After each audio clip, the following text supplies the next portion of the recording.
नमस्कार, आज हम 5 मिनट कॉन्सेप्ट में पढ़ेंगे anti Markovnikov rule. Anti Markovnikov rule जैसे समझ में आ रहा है, मार्कोनिकॉफ को रिवर्स हो रहा है, इसको खरास इफेक्ट भी बोलते हैं, पेरोक्साइड इफेक्ट भी बोलते हैं। ठीक है, अब होता क्या है, when alkene react with HBr in presence of peroxide, peroxide की प्रेजेंस में कर रहे हैं, इसलिए peroxide effect given by Kharasch, therefore Kharasch effect, और प्रोडक्ट मार्कोनिकॉफ का रिवर्स बन रहा है, इसलिए ये एंटी मार्कोनिकॉफ कहलाता है। ठीक है, तो एल्कीन की रिएक्शन जब HBr पेरोक्साइड से करते हैं तो यहां बनता है 1 ब्रोमोप्रोपेन। तो first of all what is the mechanism, पहले हम एक फोटोलिसिस करेंगे तो यहां बनेगा पेरोक्साइड बॉन्ड ब्रेक होने के बाद RO डॉट बनेगा। ये RO डॉट क्या करेगा, यहां से लेगा H और ये बनेगा ROH, अब बना Br डॉट। अटैक कौन करेगा एल्कीन पे, attacking species is Br dot, ये इंपॉर्टेंट चीज है, Br डॉट अटैक करेगा। अब Br डॉट के अटैक करने के दो ऑप्शन है, अगर वो फर्स्ट कार्बन पे अटैक करे तो यहां बनेगा 2 डिग्री फ्री रेडिकल, अगर वो सेकंड पे अटैक करे तो यहां बनेगा 1 डिग्री फ्री रेडिकल। तो बताओ इन दोनों में से मोर स्टेबल कौन है, हमारा 2 डिग्री फ्री रेडिकल है ना। मतलब आपको बस ये देखना है कि Br डॉट का अटैक किया 1 डिग्री, अटैक किया 2 डिग्री, मोर प्लस आई, मोर अल्फा, मोर स्टेबल। फिर नेक्स्ट क्या होगा, ये रेडिकल H डॉट लेगा और ये Br डॉट रीजनरेट हो गया, यानी ये वाला Br डॉट रीजनरेट हुआ, अगेन Br डॉट अटैक। इस तरीके से ये प्रोसेस लगातार चलता रहेगा। अब इस केस में मार्कोनिकॉफ का रिवर्स क्यों बन गया, अटैक तो इसी कार्बन पे हो रहा है, लेकिन मार्कोनिकॉफ में अटैक कौन करता था, H+, एंटी मार्कोनिक में अटैक कौन कर रहा है, Br डॉट। ठीक है ना, इसलिए प्रोडक्ट इसका रिवर्स बन गया। ये बात समझ गया, तो वीडियो पॉज करके मैकेनिज्म लिख लो। देखो इसको टाइप ऑफ रिएक्शन क्या कहेंगे, it is a free radical addition reaction. पहले तो ये फ्री रेडिकल एडिशन है, इसका इंटरमीडिएट कौन है, फ्री रेडिकल है। अब देखो मार्कोनिकॉफ कैसे पता चलता है मार्कोनिकॉफ हो रहा है, HBr CCl4 किया तो मार्कोनिकॉफ, HBr पेरोक्साइड किया तो एंटी मार्कोनिकॉफ, है ना। अब प्रोडक्ट में देखो, इसमें क्या बना है 2 ब्रोमो, इसमें क्या बना है 1 ब्रोमो। तो अगर मैं पूछूं कि मार्कोनिकॉफ और एंटी मार्कोनिकॉफ प्रोडक्ट में क्या रिलेशन है, तो दोनों में रिलेशन क्या है बताओ, दे आर पोजिशनल आइसोमर्स, ये दोनों पोजिशनल आइसोमर्स हैं। ठीक है, इसको आप नोट कर लो। चलो एग्जांपल लेते हैं, इन सब में एंटी मार्कोनिकॉफ हो रहा है, कैसे पता चल रहा है, HBr एंड पेरोक्साइड, कोई भी पेरोक्साइड होगा तो वहां पे हमारे पास एंटी मार्कोनिकॉफ है। ठीक है, HMu ऐड उसको रिएक्शन को इनिशिएट करने के लिए, तो क्या प्रोडक्ट बनेगा, तो समझ में आ रहा है कैसे बन रहा है। मतलब मेन चीज क्या है, देखो RO डॉट बना, पेरोक्साइड बना, उसने H लिया, अटैकिंग स्पीसीज कौन है, Br डॉट। Br डॉट कहां अटैक करेगा, ये तो सिमेट्रिकल है, कहीं भी अटैक करेगा तो ये बनेगा 2 ब्रोमोप्रोपेन।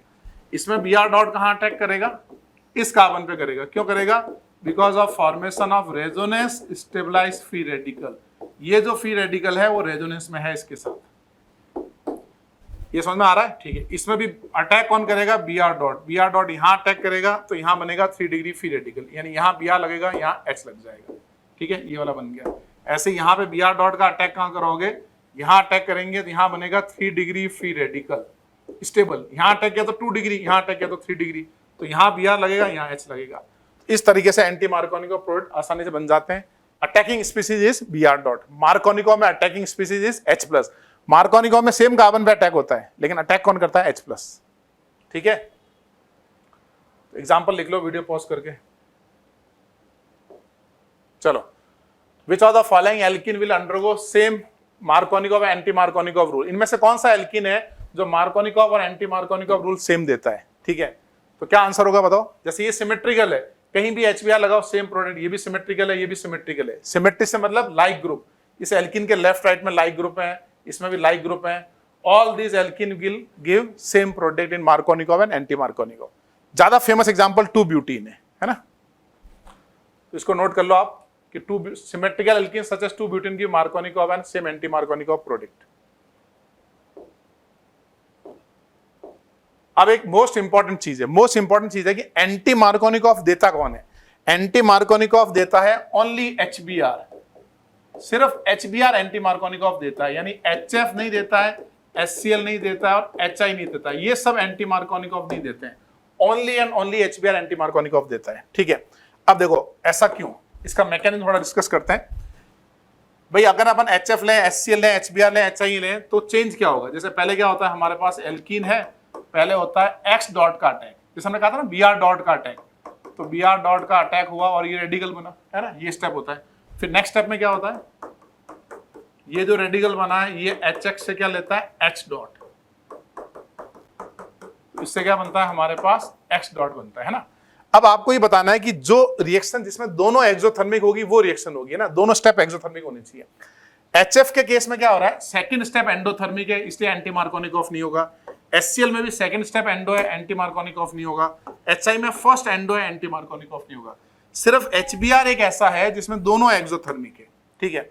ऐसा क्यों, देखो ये वाला जो स्टेप है इसमें हो क्या रहा है, इसमें ये सिग्मा बॉन्ड तो बन रहा है और पाई बॉन्ड ब्रेक हो रहा है। पाई वीक है, सिग्मा कैसा है हमारा स्ट्रॉन्ग बॉन्ड है, यानी स्ट्रॉन्ग बॉन्ड बन रहा है, वीक बॉन्ड ब्रेक हो रहा है, यानी ये स्टेप क्या होना चाहिए, एक्सोथर्मिक होना चाहिए। तो देखो ये एक्सोथर्मिक हो रहा है F dot Cl dot Br dot. लेकिन नेक्स्ट स्टेप में क्या हो रहा है, यहां पे HX का बॉन्ड ब्रेक हो रहा है ना। तो what is the bond energy of order of HF HCl HBr and HI, इन चारों में बॉन्ड एनर्जी का ऑर्डर क्या है, HF HCl HBr HI, ये ऑर्डर है ना। तो HF की बॉन्ड स्ट्रेंथ हाई है, तो ये आसानी से ब्रेक नहीं होगा इस स्टेप में, यहां पे ब्रेक नहीं होगा।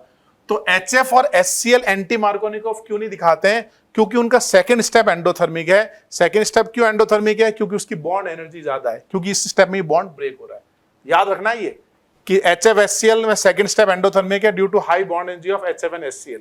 जबकि आयोडीन के केस में क्या है कि because of bigger size of iodine, पहला स्टेप एंडोथर्मिक है, फर्स्ट स्टेप एंडोथर्मिक है, यानी फर्स्ट स्टेप एंडोथर्मिक है। कार्बन आयोडीन का जो सिग्मा बॉन्ड होता है वो पाई बॉन्ड से भी वीक होता है, तो इसका मतलब है कि ये भी एंटी मार्कोनिकॉफ नहीं देगा। तो फिर एंटी मार्कोनिकॉफ देगा कौन, सिर्फ HBr देगा। देखो ये चीज आप ऐसे भी देख सकते थे कि जब HBr का बॉन्ड ब्रेक हुआ तो ये एक्सोथर्मिक है, इसकी जगह जब HI का बॉन्ड ब्रेक होगा, HI तो और वीकर बॉन्ड है, तो ये और एक्सोथर्मिक हो जाएगा ना हमारा। तो आपको याद रखना है कि HI के केस में फर्स्ट स्टेप एंडो, HF और HCl में second step is endo, therefore they will not give anti Markovnikov rule. ये वेरी इंपॉर्टेंट है ना, पहले आ चुके हैं क्वेश्चन इस टाइप के। तो अब दूसरा सवाल, अगर हम HCl करेंगे तो क्या होगा, सपोज करो हमने HCl पेरोक्साइड किया। अभी हमने क्या बोला, एंटी मार्कोनिकॉफ कौन देता है, सिर्फ HBr देता है। लेकिन अगर हमने HCl पेरोक्साइड किया तो पेरोक्साइड HCl क्यों नहीं देता है, क्योंकि सेकंड स्टेप एंडोथर्मिक है। तो अब होगा क्या, simply Markovnikov rule, no effect of peroxide. अब आप HCl पेरोक्साइड लिखो या HCl CCl4 लिखो, सिंपली मार्कोनिकॉफ रूल फॉलो होगा। तो फिर एंटी मार्कोनिकॉफ कब होगा, एंटी मार्कोनिकॉफ होगा सिर्फ HBr के साथ अमोंग HX, यानी HBr देगा, HF HCl HI तीनों नहीं देंगे। वो मैंने आपको थर्मोडायनामिक डाटा भी उसके एक्सप्लेन कर दिए, ठीक है। चलो, तो ये एंटी मार्कोनिकॉफ का कॉन्सेप्ट क्लियर हो गया।